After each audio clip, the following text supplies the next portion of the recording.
Hello everyone, today we will discuss about thyroxine hormone.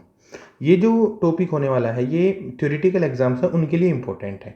ठीक है, तो जो थ्योरी वगैरह सब मैंने इसमें बता रखी है कि हम देखने वाले कैसे हम इसको कौन कौन सी चीज़ें इंपॉर्टेंट, जैसे सिक्रेटिंग ग्लैंड है, यहाँ पर स्ट्रक्चर है और इसके फंक्शन हम यहाँ पर देखने वाले हैं। अगर आप चैनल पर नए हैं तो इसको सब्सक्राइब कर लीजिए, क्योंकि यहाँ पर मैं हार्मोन्स और विटामिन हैं उन सबको करवाने वाला हूँ। Let's start the topic. Secreting gland of thyroxine hormone is a thyroid gland. Thyroid gland is the secreting gland. कहाँ पर प्रेजेंट होती है? This is present in the neck region. Neck region में प्रेजेंट होती है, जो हमारे विंड पाइप है उसके पास। ठीक है, नेक रीजन में प्रेजेंट होने वाली है। This hormone is secreted by thyroid gland in the form of protein thyroglobulin.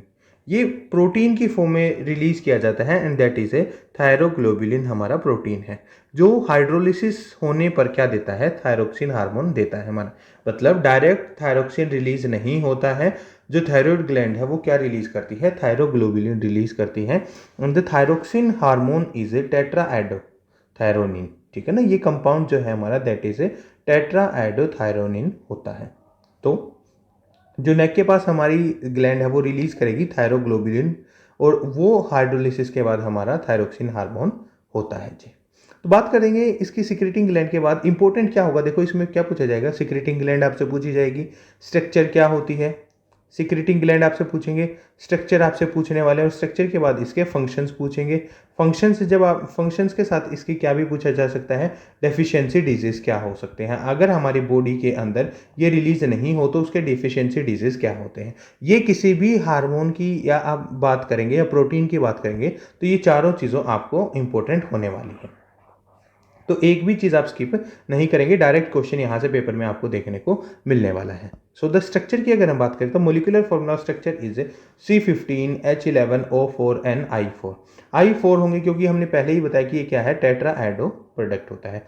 So number of carbon will be 15, hydrogen 11, oxygen 4 and IO4। तो let's see the structure. This is the structure of thyroxine hormone. दो जो oxygen 4 है वो किस form में present होती है? One is OH form में, एक लिंकेज है दो बेंजीन रिंग के पास। ठीक है, one is a NH2 group that is amine group and the other one is a COOH group. ये हमारे पास फंक्शनल ग्रुप आप बोल सकते हैं जो प्रेजेंट होने वाले हैं।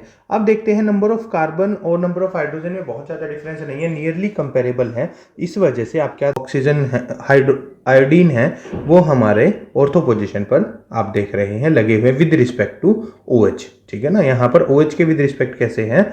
ऑर्थो हैं। जबकि अगर आप इस लिख कर देखेंगे तो आपको स्ट्रक्चर याद होने वाली है, एक बार में ही स्ट्रक्चर आपकी शायद आपको याद ना हो। So the structure of this thyroxine is this. Now the next is functions of thyroxine. What is the function of thyroxine? तो देखो ये कई फंक्शन करते हैं, लेकिन जो इंपॉर्टेंट है दैट इज इन मेटाबॉलिज्म की। मेटाबॉलिज्म इसकी कैसे आपका खाना पच रहा है ग्रोथ में। ठीक है, तो उसे जो जो चीज़ें मिल रही है वो ग्रोथ में हेल्प करने वाली हैं and development of a human body.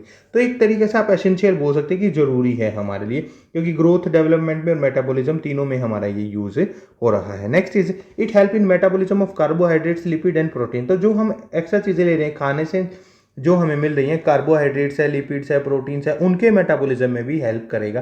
तो मतलब सिर्फ खा लेना ही जरूरी नहीं है, उस खाने को डाइजेस्ट भी करना जरूरी है, मेटाबोलाइज भी करना जरूरी है। तो उसमें भी थायरोक्सिन हार्मोन हमारा हेल्पफुल होगा। तो this is the two main function of a compound. The next one is a deficiency. If the deficiency of thyroxine occurs, what happens in our body? So in childhood it cause mental deficiency. अगर आप childhood में हैं, बचपन में हैं, और अगर आपके अंदर बॉडी थायरोक्सिन हार्मोन को रिलीज नहीं कर रही है तो मेंटल डेफिशिएंसी हो सकती है। मतलब दिमाग हमारा, दिमागी रूप से हम कमजोर हो सकते हैं, थोड़ा हम चीज़ों को बहुत अच्छे तरीके से सीखने में, समझने में, ये सब डेफिशिएंसी हो सकती है। लेकिन अगर एडल्ट्स की बात करें तो इसको हम बोलते हैं मिक्सीडीमा, हम इसको बोलते हैं। ये डिजीज का नाम है मिक्सीडीमा। और ये क्या होता है? हाइपोथायरॉयडिज्म होता है। मतलब जो थायराइड हार्मोन है वो कम है। ठीक है ना, hypo is lack and the one other term is hyper.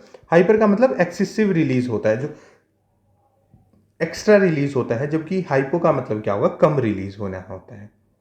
Next is over production of thyroxine causes. अगर बहुत ज़्यादा, ये हमने देखा कि अगर जो थायराइड है वो कम प्रोड्यूस हो रहा है, लेकिन अगर बहुत ज़्यादा प्रोड्यूस हो रहा है तो उसकी वजह से भी क्या है?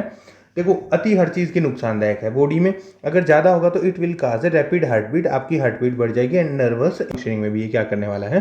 प्रॉब्लम क्रिएट कर देगा। तो इसकी कमी भी हमारे लिए नुकसानदायक है और इसका ज़्यादा सिक्रेट होना भी हमारे लिए नुकसानदायक होने वाला है।